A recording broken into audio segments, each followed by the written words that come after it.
Всем привет, я Артур Даниэлян. Мы начинаем подготовку к новому сезону и в перерывах между тренировками выбрались в город за новыми впечатлениями.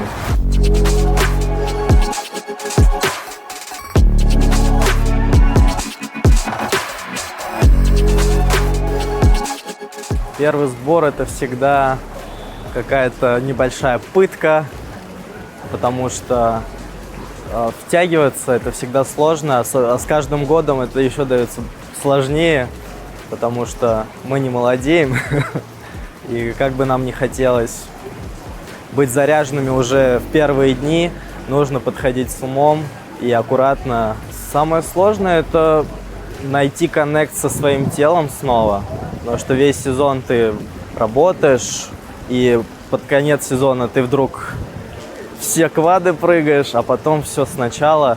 Естественно, когда еще хороший отпуск выдается, связь теряется.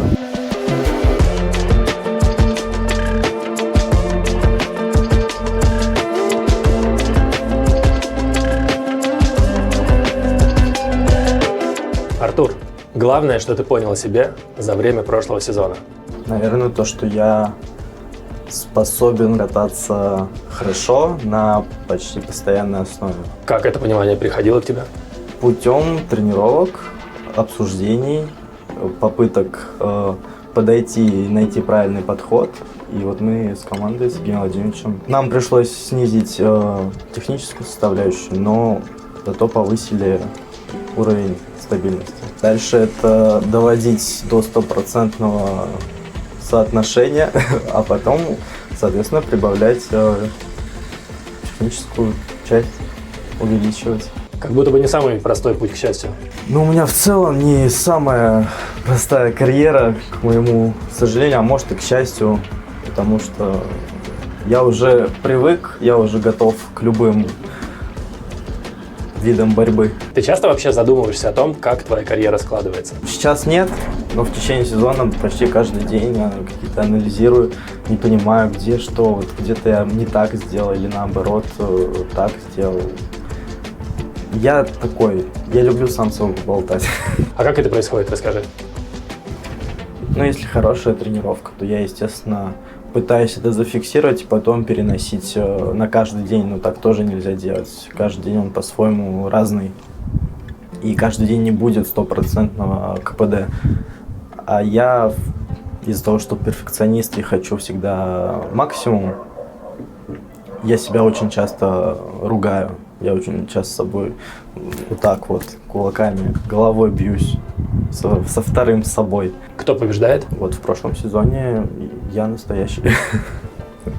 Я начал в прошлом сезоне работу с психологом. Он не спортивный, он обычный психолог. Потому что я понимал, что мои какие-то внутренние переживания и мысли не столько связаны конкретно со спортом, сколько они обобщенные такие. И вот как-то это тоже сыграло свою роль. Обобщенно это о чем, например? О том, что я кому-то что-то должен, что я кому-то обязан в этой жизни. Хотя я пришел в эту жизнь, потому что не сам так решил. Я решил лишь кататься. Меня в этом поддержали, ничего взамен от меня не требовали. Почему я пришел к выводу, что я кому-то что-то там должен всей своей жизнью, я не знаю. Это все равно тяготит. Что еще у тебя вызывает переживания? Что я опаздываю, точнее опоздал.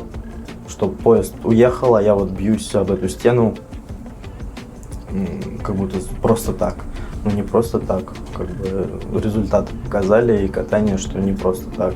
Как себя заставлять тренироваться с такими ощущениями? Сложновато, но когда я это обсудил уже со специалистом и путем разговоров из меня вышла какая-то вот эта внутренняя тревожность, мои негативные мысли, это все сыграло мне на руку и в тренировках, и на стартах. Но нужно над этим работать. Без работы тут никак, с головой.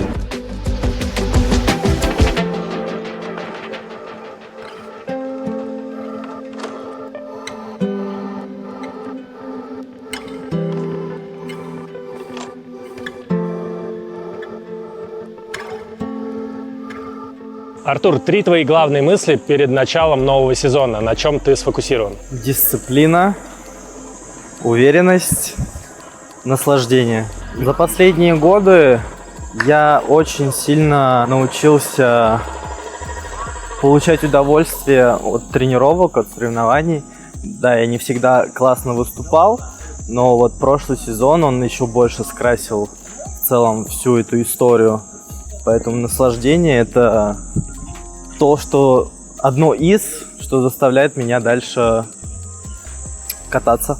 А что приносит тебе удовольствие в жизни за пределами льда? За пределами льда я люблю проводить время с семьей. Ну, с каждым годом я это ценю все больше, потому что редко видимся. И вот я ездил после отпуска, провел и время в Волгограде, и в Москве с семьей, с родственниками. И это настолько тепло, настолько душевно, что хочется как можно больше таких моментов зафиксировать в этой жизни. Что еще? Люблю своих собак. Свою главную принцессу Тиффани. Она со мной в Питере. Сейчас я над мамой шучу, то, что она хотела внуков, внучек. Я ей привез каникулы у бабушки. Зачем тебе так много собак? Ну, первый мой появился, потому что я был манипулятором немножко, и я двоюродного брата, по сути, заставил купить, и мы, привезли. И я младший ребенок в семье, ни у кого почти не было шансов вынести на улицу чихуахуа. Это первая. Вторая появилась в добрые руки. Мы планировали ее пристроить, но собака со сложной судьбой, в итоге она вот с нами тусит. Да, проблемы остались, кинологи пытаются помочь. Как есть, но зато она любимая и в безопасности. А третья, Тиффани, я ее в подарок, так сказать, получил от очень крутого, классного человека, за что я очень каждый день благодарен, потому что Тиффани — это моя опора, поддержка в Питере, когда у меня нет возможности там уйти в себя практически, потому что мне надо с ней гулять обязательно. Я буквально вчера пересматривал фотографии, и вот это вот ощущение, что на тебя так прыгают на плечи и пытаются обнять лапами, это что-то такое. Не все люди это могут прочувствовать, особенно те, кто не любит животных.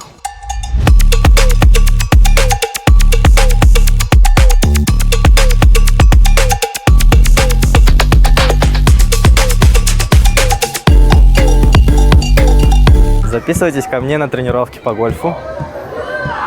Обучение с нуля к нулю.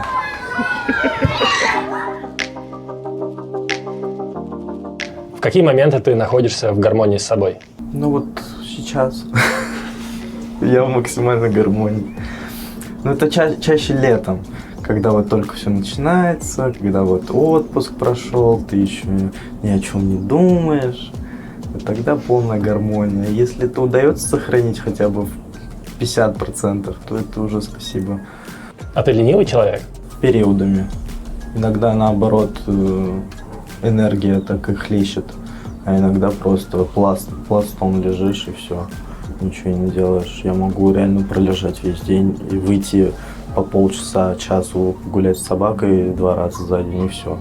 Касательно тренировок, я максимально пытаюсь выжать из себя максимум. Хотя у меня была мысль и тактика, мы с тренером обсуждали, чтобы я на сборах не готовился так, как будто бы уже в июле у меня чемпионат России. Вот в прошлом году я по этой схеме в целом мы шли. В этом году я опять наступаю на те же грабли, потому что в первый же день я собрал 2 четверных, еще через день 3-й четверной. Не понимаю, куда я готовлюсь, но я почти готов. Музыку ищем. Пока что ничего не одобрено. У меня есть идеи. Короткая поставлена. Короткая — это... Могу вас уверить, будет тусовка опять. Я вообще не люблю в короткой В фризолке еще ладно, может пострадать. А в короткой я прям в прошлом сезоне с моим Египтом, я понял, что это заходит прям хорошо. Я-то почему кудри сделал? Я уже готов. И в отпуск съездил специально на Бали, чтобы прочувствовать вот нужную атмосферу. Все схвачено. Как должен сложиться сезон, чтобы после его окончания ты был полностью доволен? Я должен оказаться в резерве сборной России. Либо в резерве, но лучше в сборной. Тогда мы катаемся дальше, дорогие друзья, и все хорошо. А если нет, то не катаетесь? Тогда мы обдумываем. А если прям попадаем, то, естественно, катаемся. Я просто хочу иметь весомый повод, кроме своего желания, какого-то наслаждения и красивых программ, выступлений, еще какую-то яркую, нужную часть непосредственно нашего спорта, быть в сборной. А заканчивать страшно или ты никогда об этом еще не думал? Да как не думал? Думал, конечно. Страшно. Мне страшно. Но уже не так сильно. Я уже знаю примерно, что и как я буду делать. Работать, развиваться. Но страшно не реализоваться. Я знаю, что я еще не реализовался. И страшно, что наступит какая-то травма, которая не позволит. Страшно, что голова психанет, эмоции, и тоже ты не реализуешься. Поэтому подключили все резервы, чтобы это все проходить, и реализовываемся как можем.